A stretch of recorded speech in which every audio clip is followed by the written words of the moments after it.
Assalamualaikum. Perkenalkan, kami dari kelompok 1, saya Kania Fitrianingsih, saya Deva Aprilia, saya Deva Hatunisa, saya Priska Dwi Ramadhani. Di sini kami akan mempresentasikan tentang anatomi penglihatan pada manusia. Organ penglihatan yang dimiliki oleh manusia adalah mata. Organ ini berbentuk bulat.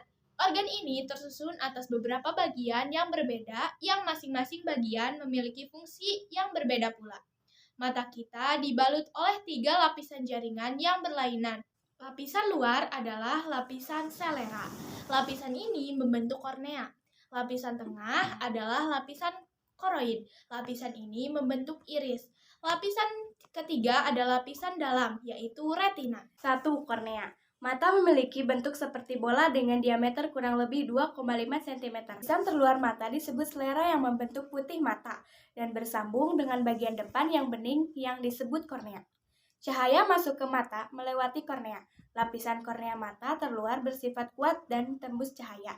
Kornea berfungsi melindungi bagian yang sensitif yang berada di belakangnya dan membantu memfokuskan bayangan pada retina. 2. Iris atau selaput pelangi. Setelah cahaya melewati kornea, selanjutnya cahaya akan menuju ke pupil. Pupil adalah bagian berwarna hitam yang merupakan jalan masuknya cahaya ke dalam mata. Pupil dikelilingi oleh iris, yang merupakan bagian berwarna pada mata yang terletak di belakang kornea. Sekarang kamu mengetahui bahwa warna mata sebenarnya adalah warna iris. Jumlah cahaya yang masuk ke dalam mata kamu diatur oleh iris. Besar dan kecilnya iris dan pupil tergantung pada jumlah cahaya yang masuk ke dalam mata. 3. Lensa mata. Setelah melewati pupil, cahaya bergerak merambat menuju ke lensa. Lensa mata kamu berbentuk bikonveks atau cembung depan belakang. Seperti lensa pada kaca pembesar, lensa mata bersifat fleksibel.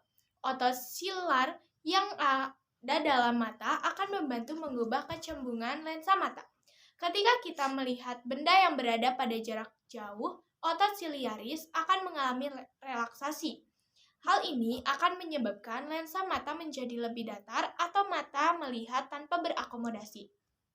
Ketika kamu melihat benda yang berada pada jarak dekat, otot siliaris akan mengalami kontraksi. Hal ini akan menyebabkan lensa mata akan menjadi cembung. Pada kondisi ini, mata dikatakan berakomodasi maksimum. Dengan mengubah kecembungan lensa, lensa dapat menangkap bayangan yang jelas pada jarak jauh atau dekat, yang selanjutnya bayangan tersebut akan dibentuk di retina. Retina. Cahaya yang melewati lensa selanjutnya akan membentuk bayangan yang ditangkap oleh retina. Retina merupakan sel yang sensitif terhadap cahaya matahari atau saraf penerima rangsang sinar atau fotoreseptor yang terletak pada bagian belakang mata. Retina terdiri atas 2 macam sel fotoreseptor, yaitu sel batang dan sel kerucut. Sel kerucut memungkinkan kamu melihat warna, tetapi membutuhkan cahaya lebih terang dibandingkan sel batang. Sel batang akan menunjukkan responnya ketika berada pada tempat yang redup. Sel batang mampu menerima rangsang sinar berwarna, jumlahnya sekitar 125 juta. Sel kerucut mampu menerima rangsang sinar yang kuat dan warna, jumlahnya 6,5 sampai 7 juta. Ketika sel kerucut menyerap cahaya, maka akan terjadi reaksi kimia. Reaksi kimia ini akan menghasilkan impuls saraf yang kemudian ditransmisikan ke otak oleh saraf mata.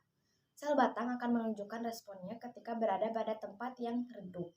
Sel-sel batang mengandung pigmen yang disebut rhodopsin, yaitu senyawa antara vitamin A dan protein.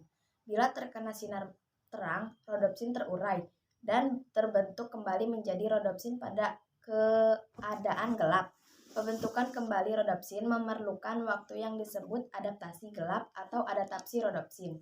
Pada saat itu, mata sulit untuk melihat. Sekarang kamu mengetahui mengapa vitamin A penting bagi kesehatan mata. Sel kerucut mengandung pigmen iodopsin, yaitu senyawa antara retin atau opsin. Ada 3 macam sel kerucut yang masing-masing pekat terhadap warna merah, biru, dan hijau. Akibatnya kamu dapat melihat seluruh spektrum warna yang merupakan kombinasi dari ketiga warna. 5. Gangguan pada indera penglihatan. 1. Rabun dekat atau hipermetropi. 2. Rabun jauh atau mipo. 3. Buta warna, 4. Presbiopi, 5. Astigmatisme. Sekian presentasi dari kami. Terima kasih atas perhatiannya. Wassalamualaikum warahmatullahi wabarakatuh.